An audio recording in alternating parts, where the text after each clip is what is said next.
Hello बच्चों, let us read this question. This question says an organic compound A of molecular weight 120 gives Tollens reagent test and 2,4-DNP test, but no iodoform with I2/OH minus. The compound A में B और हमारे options हैं option A benzoic acid, option B phenyl methyl ketone, option C two phenyl ethanol और option D one phenyl ethane. So इस question को solve करने के लिए हमें जो की कंसेप्ट रिक्वायर्ड होगा वो है सबसे पहले Tollens reagent test, then second है 2,4 DNP test and then third है आयोडोफॉर्म टेस्ट।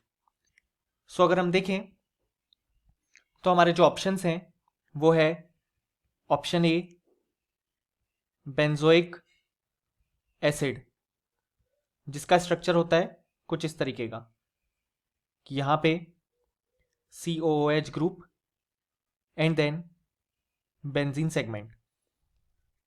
हमारा ऑप्शन बी है फिनाइल मिथाइल कीटोन, जिसका स्ट्रक्चर होगा कुछ इस तरीके का कि यहाँ पे फिनाइल सेगमेंट, देन यहाँ पे C+O ग्रुप एंड देन यहाँ पे मिथाइल ग्रुप। अब अगर हम हमारा ऑप्शन सी देखें तो वो है 2-फिनाइल इथेनॉल। सो इसका स्ट्रक्चर होगा कुछ इस तरीके का कि यहाँ पे सबसे पहले aldehyde group, then CH2 and then benzene. अब अगर हम हमारा ऑप्शन डी देखें तो वो है 1-फिनाइल इथेन, यानी कि CH3 CH2 and then phenyl group. अब अगर हम सबसे पहले देखें कि टॉलेंस रिएजेंट टेस्ट कौन कौन से कंपाउंड्स देते हैं। सो टॉलेंस रिएजेंट टेस्ट को हम सिल्वर मिरर टेस्ट भी बोलते हैं। इसमें जो रिएजेंट यूज होता है वो होता है AgNO3 प्लस NH4OH, और यहाँ पे हमें एक सिल्वर मिरर का फॉर्मेशन देखने को मिलता है। सो इस टेस्ट को सारे एल्डिहाइड्स और अगर हम एसिड की बात करें तो फॉर्मिक एसिड शो करता है।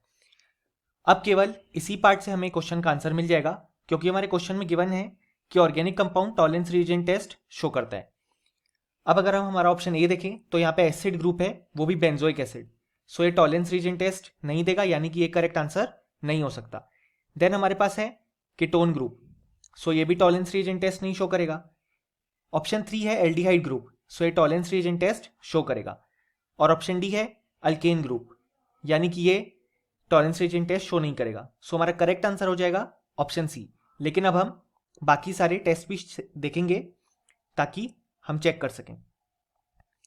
सो हमारा नेक्स्ट टेस्ट है 2,4-DNP टेस्ट। इसे हम ब्रेडीज रिएजेंट टेस्ट भी बोलते हैं। सो इस टेस्ट में जो रिएजेंट यूज होता है उसका स्ट्रक्चर कुछ इस तरीके का होता है NH2 then NH then benzene segment, और जो बेंजीन ग्रुप है उसके सेकेंड और फोर्थ पोजीशन पे नाइट्रो ग्रुप। सो इस टेस्ट को सारे एल्डिहाइड्स एंड कीटोन्स शो करते हैं। अब हम देख सकते हैं जो हमारा ऑप्शन सी है, जो कि हमारा करेक्ट आंसर है, वहां पे एल्डिहाइड ग्रुप प्रेजेंट है, तो ये 2,4-DNP टेस्ट भी शो करेगा।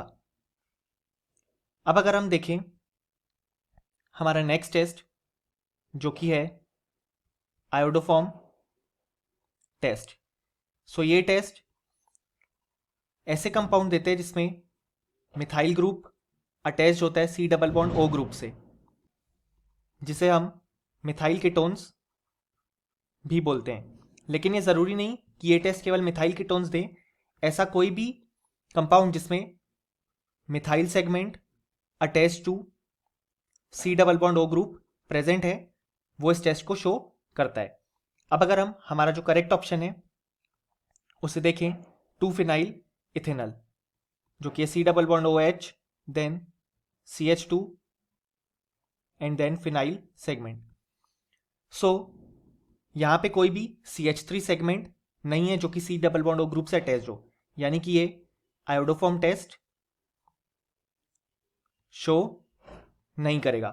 और ऐसा ही क्वेश्चन में भी दिया गया है कि हमारा compound Tollens reagent test show करता है, जो कि हमने देखा। 2,4-DNP टेस्ट भी शो करता है, जिसको भी अभी हमने देखा, लेकिन कोई भी आयोडोफॉर्म टेस्ट शो नहीं करता। अब अगर हम देखें तो हमें एक और हिंट दिया गया है कि कंपाउंड का जो मॉलिक्यूलर मास है वो है 120। सो अगर हम इस कंपाउंड का मॉलिक्यूलर फॉर्मूला देखें तो वो हो जाएगा C6H5 बेंजीन के लिए, क्योंकि यहाँ पे एक सेगमेंट अटैच्ड है, then CH2 and then COH। सो इसका टोटल मास हो जाएगा 12 × 6 for carbon plus 1 × 5 for hydrogen plus 12 plus 1 × 2 plus 12 plus 16 plus 1। So इस तरीके से जब हम इन्हें ऐड करेंगे तो हमारा जो मॉलिक्यूलर वेट है वो भी 120 ही आता है, यानी कि हमने सारे हिंट्स चेक कर लिए। सो फाइनली हम ये कह सकते हैं कि इस क्वेश्चन का जो करेक्ट आंसर है वो है option C. Hope you understood it well. Best of luck.